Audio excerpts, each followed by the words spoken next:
welcome to Gemstone Tarot weekend reading, 9th and the 10th of March. And yes, it's the new moon in Pisces this weekend. I have done a whole reading dedicated to it. It's in the description box. So have a look, you see, if you want a deep dive. See what I did there? On the Pisces energy. Looking at the hotel, nothing doing. Both of the clothing things are empty. Didn't see the light go on last night either.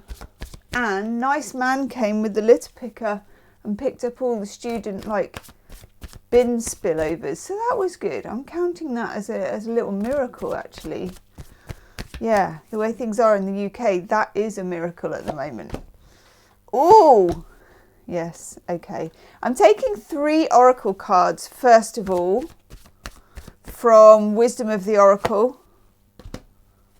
Very interesting. Okay, let's squish them together.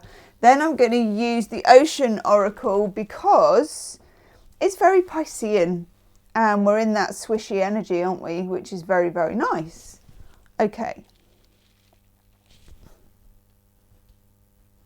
First off, I mean, you couldn't get a more Pisces energy than time for a nap. Here we are, and a sort of new moon-ish type thing. Or just moon in general is shown on this. We've got a fox though, and I always take notice that we have a little fox having a cheeky nap there. It's a little bit how Valentine sleeps, a little bit with one eye open. So, and yesterday we got the 7 of Swords in reverse, which is like a weaker form of the 7 of Swords. So there's something around us at the moment that we need to fathom, and I think it's been going on for a little while. And you've had like little psychic alarm bells ringing, but it's, you know, when you're an intuitive, or, you know, you're just a human actually, because all humans are. And you know, obviously sometimes a huge alarm bell goes off in your head. But then there's those other times, and I'm counting this as one of those other times, when that alarm bell goes off in some sort of imaginary church bell tower, many, many miles away. But yet it peals, you know, that bell peals, it's there. There is this tiny little noise, and you feel a bit crazy because you can't thread it together, or you can't even tell anyone how you know, or what you know, or why you know it.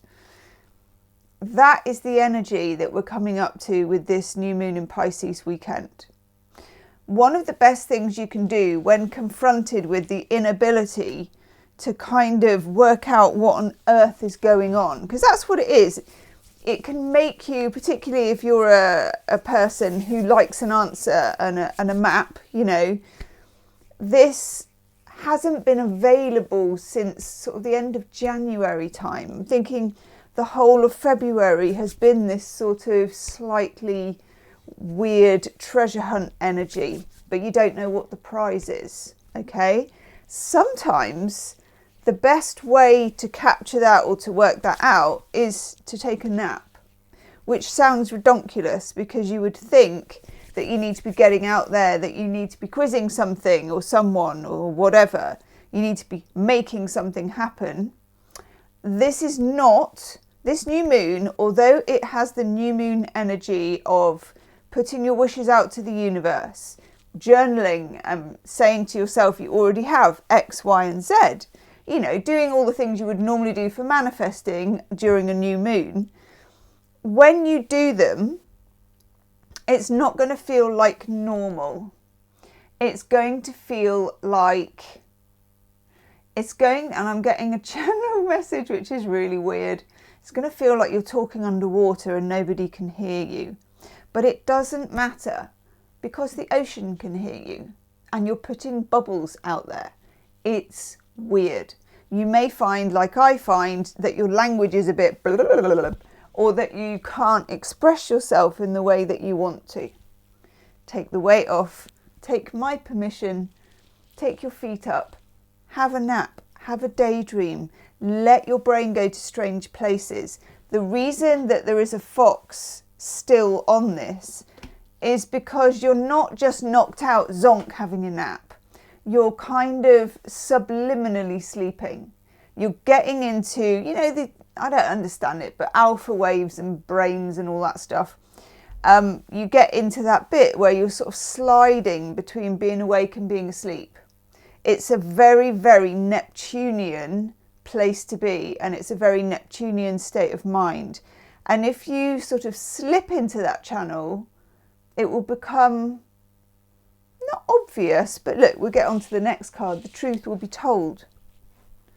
Here we are. The mask will come off. And there's something about that gorgeous owl opening this, and a sort of, I don't know, is that rose petals or what? I mean, it's just pretty, isn't it? But the fact that you get that crack of blue sky at the back, you know, it's like psh, and you recognise something, either in yourself or about a situation or about someone else. You're like, ah, okay. And again, you may not be able to put it into words. You may not be able to put it straight into practice. But that doesn't matter, because a penny will drop and you will know, and it will give you confidence to be able to speak your truth. You have no control over other people and how they speak or whether they speak their truth. Okay? Then we have exchanging gifts. I love this card. Exchanging gifts is a feeling of reciprocity. Now, reciprocity does not necessarily mean equality. So in other words, it's not like at Christmas time when someone gives you a present and you think, well, they've spent 20 quid, so I'm going to have to kind of spend around 20 quid. You know, we sort of know where we are with that.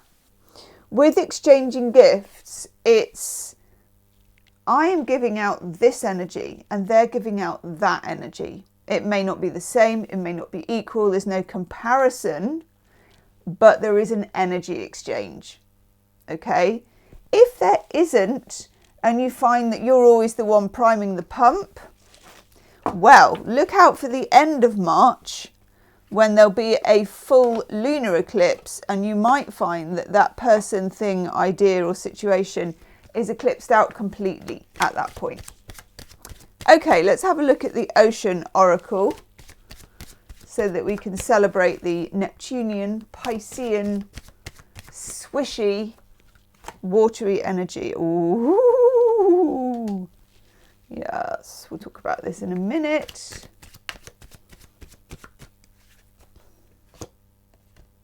Oh, I love that card.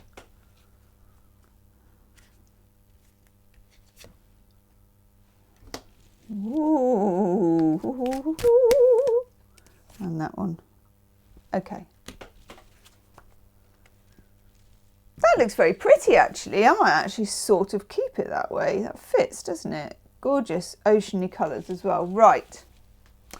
We have the full moon, or the divine feminine. So it's not like this is a dress rehearsal for the full moon, because it isn't. You know, moon cycles are all equally valid. But something started, and this is how it should be, around the time of this new moon, a request, a thought, a plan, whatever. Something started around this time will definitely come to fruition during the full moon lunar eclipse on the 25th of March. Okay? I like that we have the seal here because this is being playful, and seals, I don't know, they're just so gorgeous when you look at videos of seals and how they are with their mum and how they're like getting on the back, and I don't know, I do love a seal. Pisces energy is quite playful too. So if you want to sing, sing in the kitchen. If you want to dance, dance in the street. You know, it's that whole weird tea towel thing of dance like no one's watching, live like all of those other things, you know, that kind of thing. Be playful, whatever your version of that is. And then we also have here rope and healthy boundaries. We looked at this in the New Moon in Pisces video, which is in the description box, and we talked about having boundaries when you're in the water. Now, if that rope stays in the water long enough, the water will eat that rope until it disintegrates, because that's what water does after time. I think so. Anyway, it takes a long time. It's about having boundaries in a watery place. So it's not as easy as just thinking, right, I'll draw the line. there's no real line in the sea. There are kind of curves and there are waves and there are bits that are geographically different from other bits, but no kind of official linear lines, okay? But that doesn't mean you can't have boundaries. Your boundaries at this time are going to be more reflexive. They're going to come from inside. They're going to pop up. They're going to be emotional. They're going to be unfathomable. And a fathom is a measure of the sea. They're going to be maybe untransferable. You can't really express it, but by God, you know, you can feel it. So go with it as it comes up for you. And then we have the walrus, signs from spirit. And I love that because there will be signs from spirit coming your way. Okay? Woof! Leave me a comment and I will see you soon. Namaste.